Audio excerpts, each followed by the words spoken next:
this is what we're doing now. We're out here making videos, trying to go viral, making fun of people that's trying to protect the future, that's trying to protect these kids.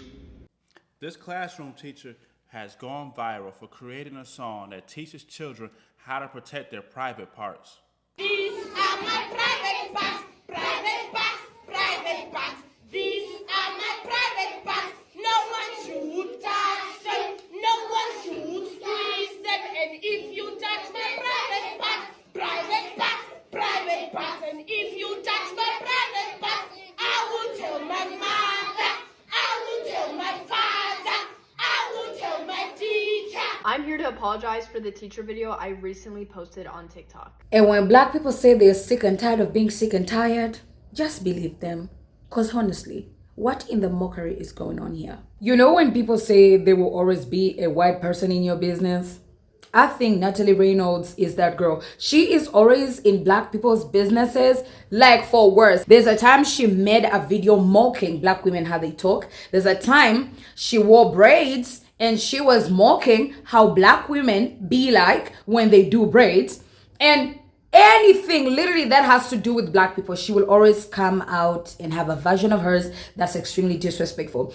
And now, y'all, let me tell you, this beautiful teacher from Namibia just did a TikTok video when she was in class. She's a teacher teaching kids how to be safe. See, in Africa, there's a lot of essay, and most times in African community, these are things that are not vocalized. Like, however much it happens a lot, we are told from a very young age to refrain from having these conversations.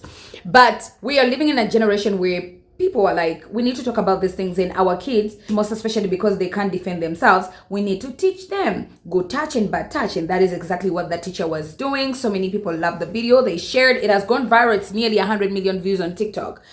Now tell me why. Tell me why Miss Natalie Reynolds decided to come and mock this lady. And by the way, the icing of it all on the cake of disrespect is her coming out and apologize for the mockery, and then she say, I am gonna give her some money.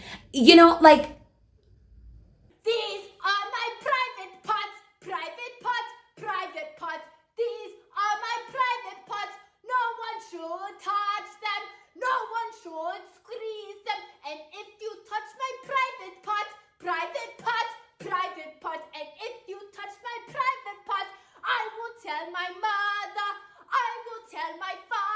I'm here to apologize for the teacher video I recently posted on TikTok. To anyone that saw this video and was offended by it, I really had no bad intention with the video that I posted. I was just trying to do a funny parody and was not trying to make fun of any race on top of it. The wig was not nappy because I was trying to mock another culture. It was nappy because it was sitting in my closet for weeks. I want to apologize to the teacher and to anyone watching my video that was affected by it. And to make up for it, I want to donate a part of my bot money to a charity of your guys' choice. Again, I am so sorry, and please forgive me.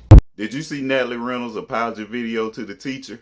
Let's check it out. Apologize for the teacher video I recently posted on TikTok. To anyone that saw this video and was offended by it, I really had no bad intention with the video that I posted. I was just trying to do a funny parody and was not trying to make fun of any race on top of it. The wig was not nappy because I was trying to mock another culture. It was nappy because it was sitting in my closet for weeks. I want to apologize to the teacher and to anyone watching my video that was affected by it. And to make up for it, I want to donate a part of my bot money to a charity of your guys' choice. Again, I am so sorry, and please forgive me. Now, Natalie Reynolds, how long did it take you to come up with that apology? Now, she said she was trying to make a funny parody, and the wig was sitting in her closet for weeks. That's why the wig was nappy. And she said she wanted to donate her money to a charity. My thing is, if you got money to donate to a charity, then you had money to go out and buy a wig that's not nappy. And you also could have found some clothes that matched. But do you guys accept Natalie Reynolds' apology? We need to bring back cancel culture. Because why does this woman think it's okay to make fun of an African teacher who made a song teaching kids not to get touched in their private parts? Not only is the video of her making fun of that African teacher racist, but it's also giving pedophile vibes. Because ma'am, why are you making fun of someone teaching kids not to get touched? Something that might help children not be assaulted. Now, I don't understand why Natalie Reynolds has not been canceled, and not just because she made this video of this African teacher, but because she is known for almost letting a homeless woman drown. How so? On a video that is still circulating the internet, she tells the homeless woman, "I will give you $20 if you jump into the water." So the homeless woman goes into the water and then tells Natalie Reynolds, "I do not know how to swim." Natalie Reynolds then laughs and walks away, not even giving her the $20, but letting her there, leaving her in the water to almost drown. It took for somebody else to jump in and save that poor woman. Now you might ask yourself, why would the homeless woman jump into the water if she doesn't know how to swim? Some people do anything for money to eat. So why have we allowed this woman to get this far?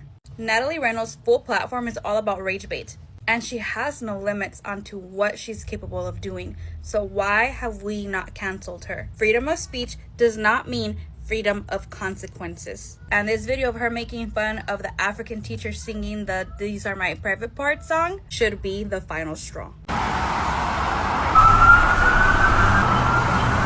Now that we gave our children a voice, let's also be careful of the things that we wear them and how we portray them online. And also as women, let's be careful of the things that we put online, because we are literally fitting these men. And I know someone will say that, "Hey, it's my body, it's my choice, it's what I like." I understand, but also an eye is the gateway to your soul. Whatever a person see triggers what they are going to will out. Whatever they see literally gives them the power to carry out what they need to carry out. And you might be out of the reach. They might just like your pictures. They might just view your child. They might just be saving that video to watch it later to fit into their lustful, perverted mindsets. But they can also act out on someone that is innocent, because you are far from reach.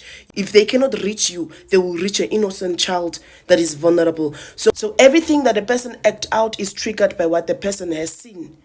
You know, and I know that I was also someone that used to wear revealing things because I felt like that's how I will get attention, until I realized that my wisdom is all I need in order to take up space. My wisdom is all I need in order to get attention. So when I started to love myself, I felt like I didn't need to fit men anymore. And I see a lot of videos where even women make, and they say, if you want to keep a man, this is how we must do. If you want to get married this year, we are literally just living life to please men. And I don't know, but we don't see that we are fitting into this men's perversion. We are literally giving them what they want.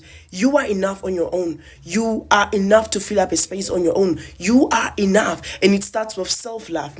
If we can be able to give them a voice today, let's also show them dignity. Let's also teach them dignity. Let's also teach them that they don't need to show themselves to be liked. There are men out there that just love a woman with class and wisdom and knowledge and understanding. We don't need to fit into their twisted mindset. We don't need to give them what they want in order for you to stand out. Let's also teach our young girls that they don't only have the body to give. They don't need to live a life to please a man. They can just exist and men will fall for them. So let's also teach our daughters to be enough on their own.